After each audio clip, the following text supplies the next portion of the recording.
It's good to be a professor of 25 years in the classroom because you learn how to be very adaptive and to think on your feet. Having attended all the talks yesterday and hearing James's talk and Jeremy's talk, I had to go back to my room last night and rewrite my entire talk because everything, everything that James Lindsay said about the World Economic Forum, and here I might run the risk of being put on some sort of list, but everything that James said about the World Economic Forum and about the corporate cabalists, the United Nations, I second. And my talk was going to be sedimented around that subject. And then Jeremy had a talk about Hollowed Out, and I had read his book prior to meeting him and not knowing that he was going to be at this conference. So I went and I rewrote my talk. So I planned to pace the room as a jaguar and not have any notes to look at. But I rewrote something completely different, but still keeping with the spirit of Enemies of the State.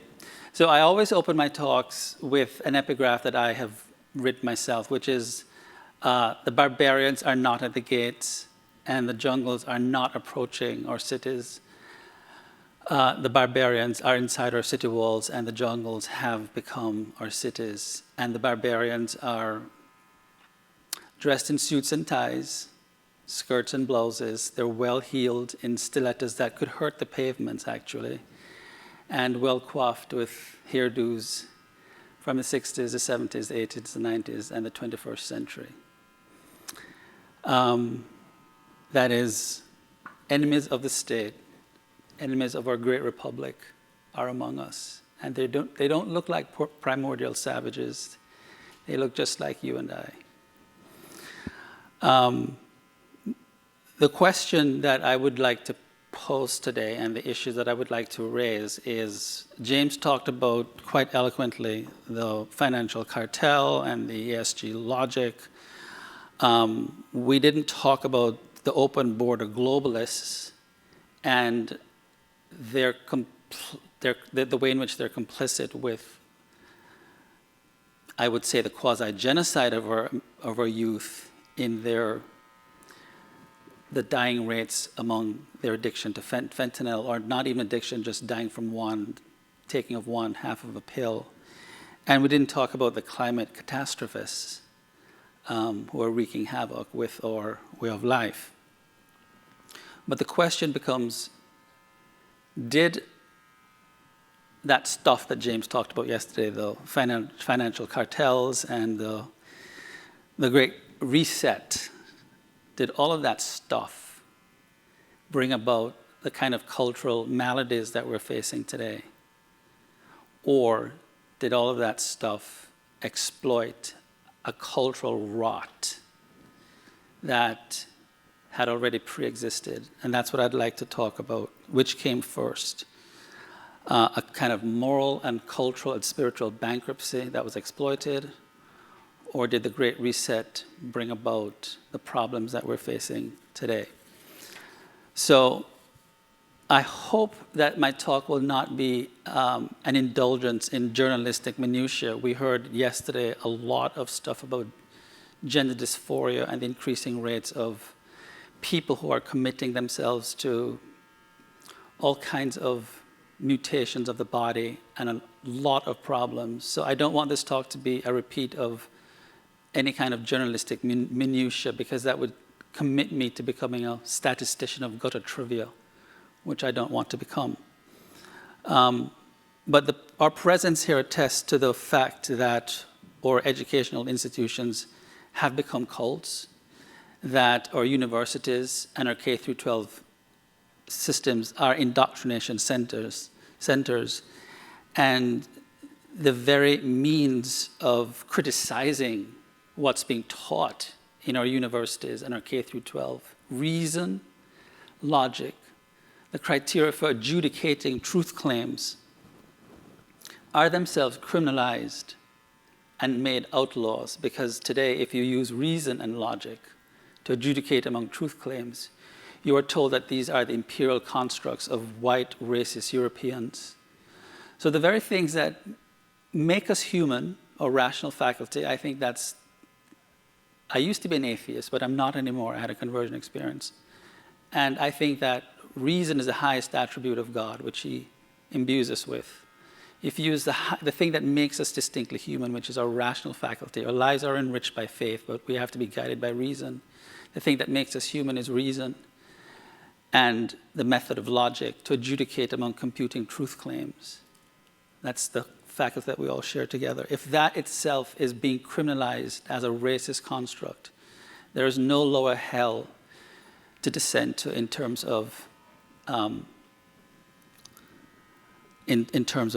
our educational and our cultural crises.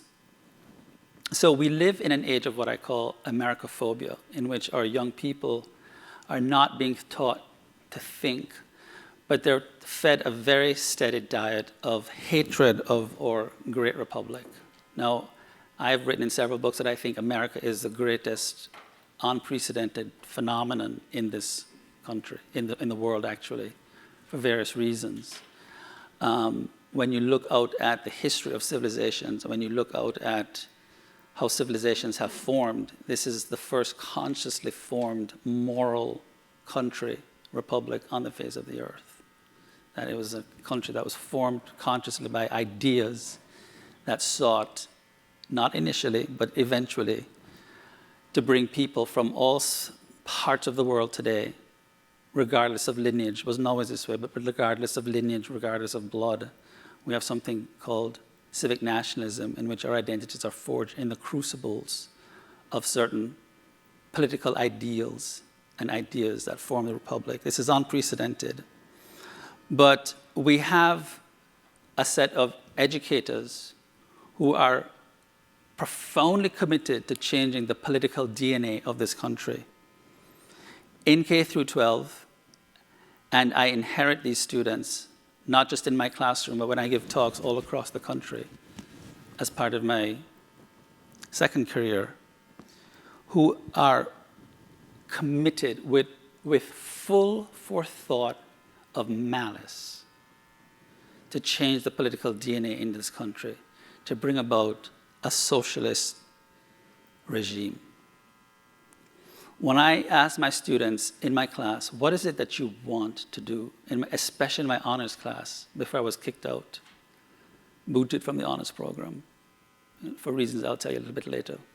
What is it that you want to do? Over 50% of my students all say, we want, and they learn the lingo very quickly in K through 12, we want to rebrand this country, we want to go into corporations, and we want to change the DNA of this country. And I said, and what do you want to change it into? We want to make this country into a socialist country.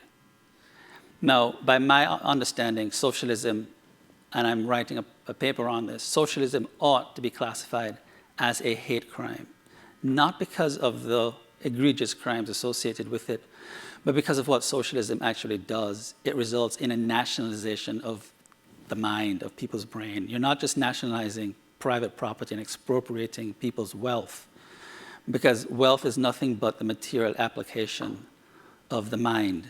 So you're nationalizing, you're expropriating people's minds, and that ought to be a crime. So we live, I think, in an age of nihilism, and nihilism is not just the belief in nothing. Nihilism is not just the destruction of values with the replacement of nothing.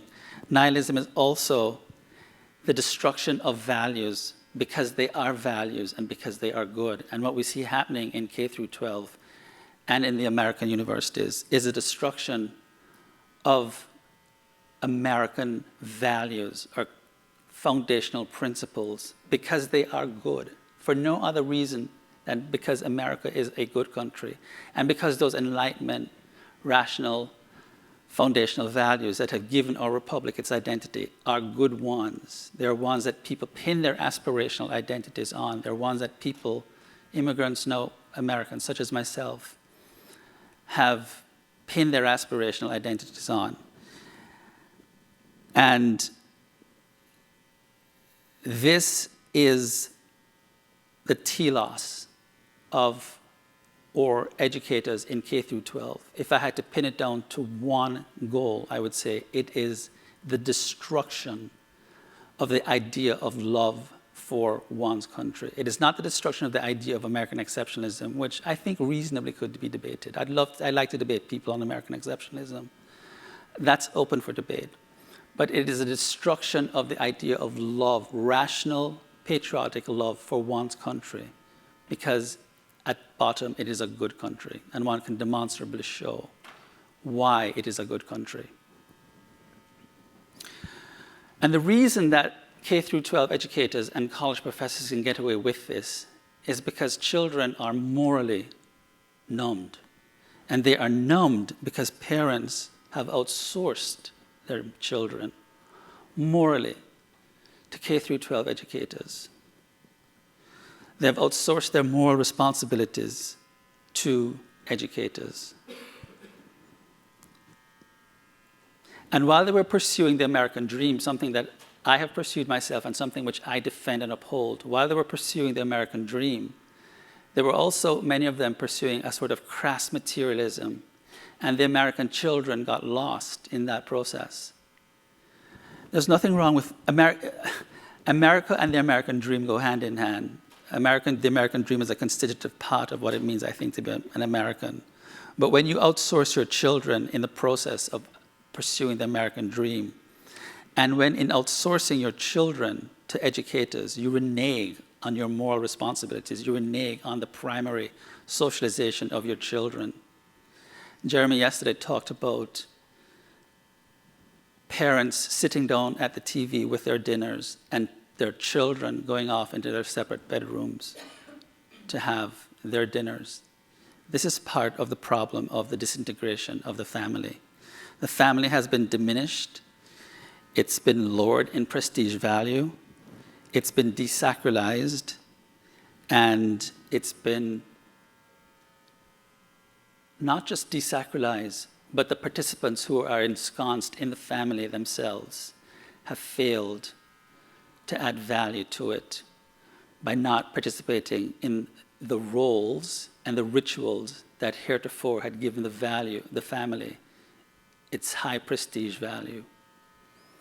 So when you have a family, or when you have the concept of family that's been diminished and delegitimized and desacralized by the very participants in them, and when you have those individuals outsourcing their children to higher institutions and to K through 12 institutions, because believe me, when you outsource your children, the moral upbringing of your children to a K through 12 institution, by default, their continued socialization in a radical manner continues in these indoctrination cults, which is what higher education universities are.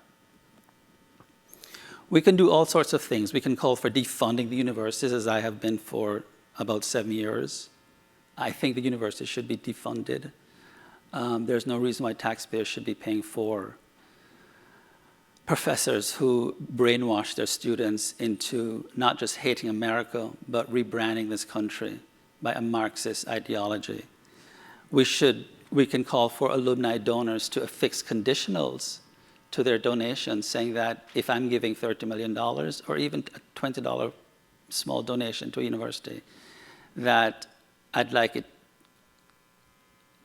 would like a condition to my donation to be one such as intellectual diversity. That is, there are conservative viewpoints that are going to be affixed to my donation. We could call for this. We could call for the abolishment of teachers' unions, because teachers' unions do a great deal of harm, and we know that many teachers' unions have their own interests at heart and not the interests of children. We could call for vouchers, charter schools.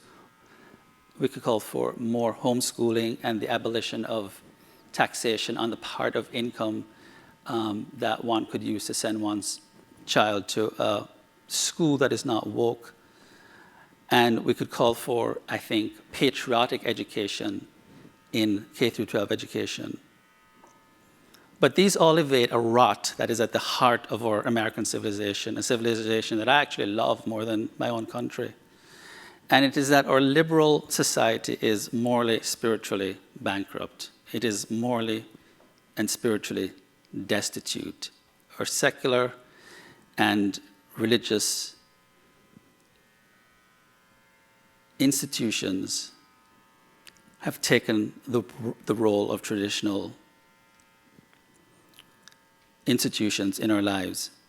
Global monopolies, wokeism, cancel culture, transgenderism are the pagan altars on which our children pay homage to. And the reason that they can pay homage to these pagan altars is because they function with a kind of implacability, a kind of moral righteousness, and a degree of certainty that is lacking in the moral structures of the progressive households, and sometimes even the most stringent religious households in America today that are infected with some degree of cultural and moral relativism. I think that we are suffering from an orgy of compassion and understanding. Yes, our K through 12 children deserve compassion and understanding because they are children, sometimes very, very obstreperous children, but children nevertheless who deserve compassion because these maladies have been afflicted on them. But I think once you pass 18, and when we're talking about bureaucratic bodies, when we're talking about institutions, there ought to be no compassion at all. For adults, absolutely not.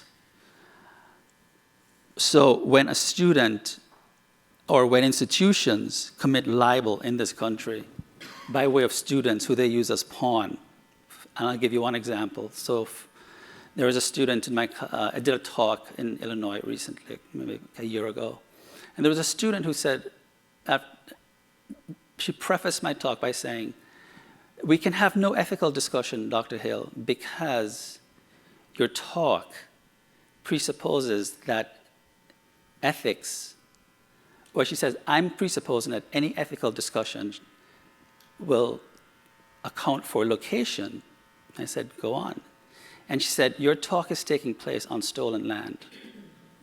So therefore, we can have no ethical discussion because location, location, location matters, and you cannot have an ethical discussion on stolen land. I said, from whom is this land stolen? She said, well, Native Americans, of course. So I went on and I said, well, you know, this country was inherited from the British, and I went on to talk about the treaties and the purchases and the conquests that went into the acquisition of what she was calling stolen land. And so she was holding up my time, and I said, look, let's just be very clear about something. There was no land that was stolen. The Native Americans, there was a war for resources. The Native Americans lost that war. They were a technologically inferior civilization or tribe or a bunch of tribes, and they came in second. They lost the war. Now be quiet and let me finish my talk. Right?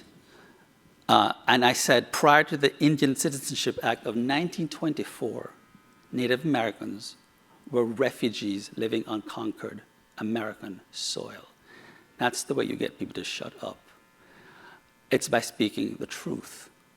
And it's by not giving in to institutions that have used our students as pawns for political agendas to silence professors such as myself from giving an old-fashioned talk in Aristotelian Thomist logic.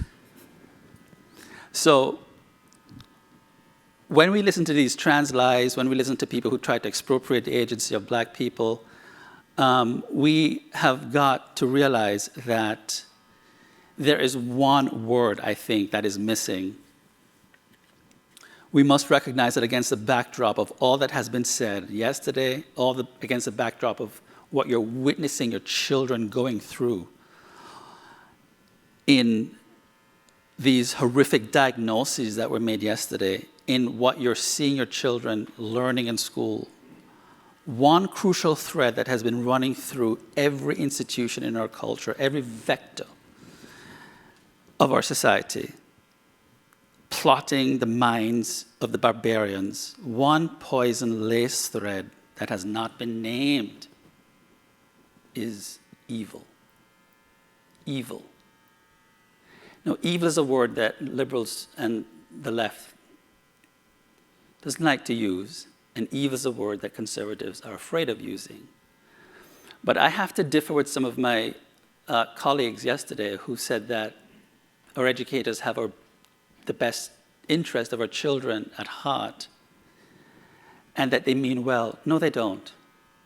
With full forethought of malice, with full forethought of committing a dereliction of duty, they intend evil. You do not administer puberty blockers to children, knowing full well the side effects, wishing them well.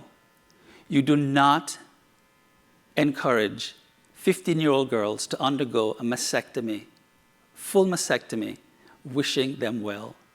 There is real evil running in this country.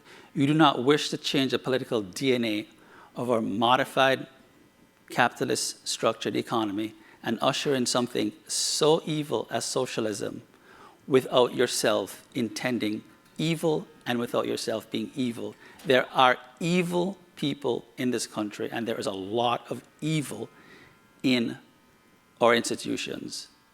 And we are in the midst of a vicious cultural war, and we have to take sides. We have to become cultural warriors.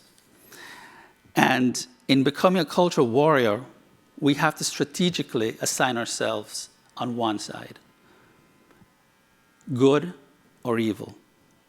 And the greatest inoculant, the greatest moral vaccine that we can adopt is not by defunding the universities, is not by invoking a patriotic education for children. All of these are piecemeal solutions.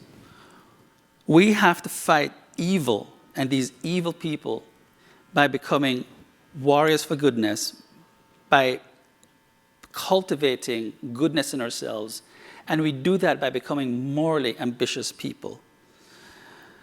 My students often ask me, because I'm trained as an ethicist, that is a moral philosopher, and then a political theorist second, but I'm a moralist by nature, by temperament, by training second. It's not an accident that I specialized in moral philosophy. I came to moral philosophy as a moralist at heart. That is who I am at my core, a moral creature, and an aspiring moral creature. And I think that is the greatest moral inoculant that we can have in fighting all of these battles.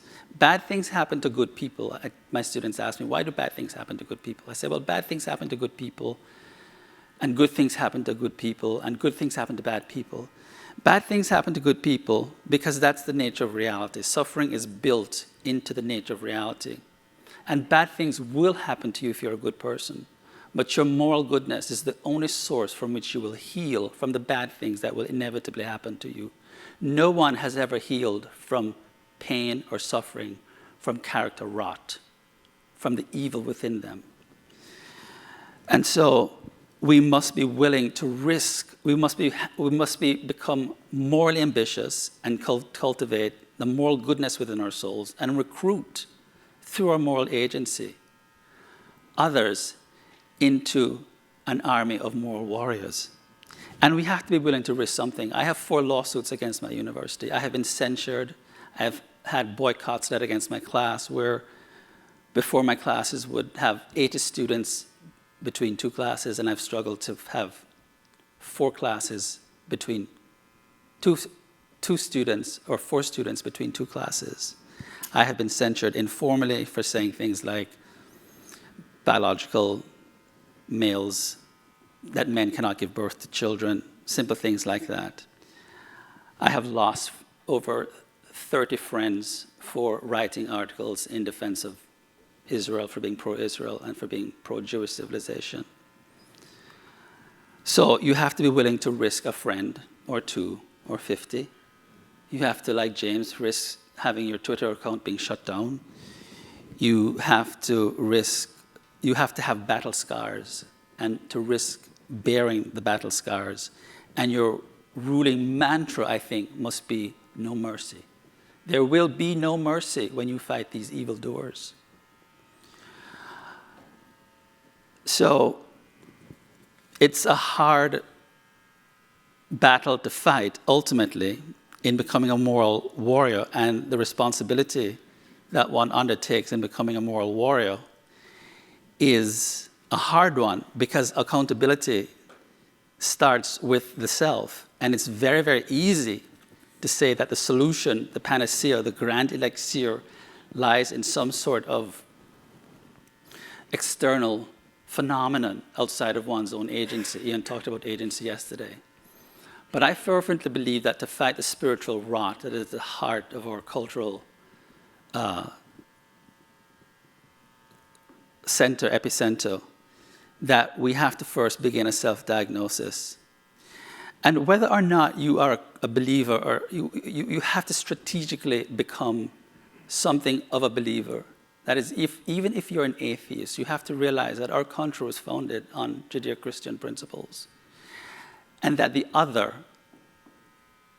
those others, I call them the evildoers. And that's the language that you have to speak in, I think, when you're fighting a vicious, nefarious culture war. Because that's the way the others, the evildoers, see us. They see us as wrong. They see us as committing egregious, immoral crimes against them. And so this kind of Chamber of Commerce hand-holding has got to go. And this idea that the persuadable middle can be reached has got to go. Anyone who's living in the United States of America today who has not perceived what's going on in the cultural war, they're social ballast, and they will perish. One has got to take a side, and one has got to align oneself strategically with the foundational principles forged in the crucibles of Judeo-Christianity that informs the side for goodness. So I think that in the spirit of the late Queen Elizabeth's grandmother, Queen Mary, and her own sense of monarchy, I think we should strive to make an America where each of us can proudly say that America is God's sacred mission to grace and dignify the earth, to give ordinary people an example of nobility and duty, to strive to raise them up and inspire them in their pained and striving lives. And that to fight this cultural war and to win it means to live as a true American is to live out an ethical identity that is a vocational calling from God. And that in the name of a return to Americanism, we have to bequeath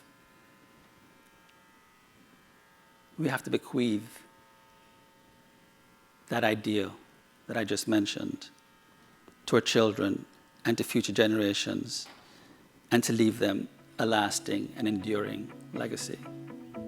Thank you.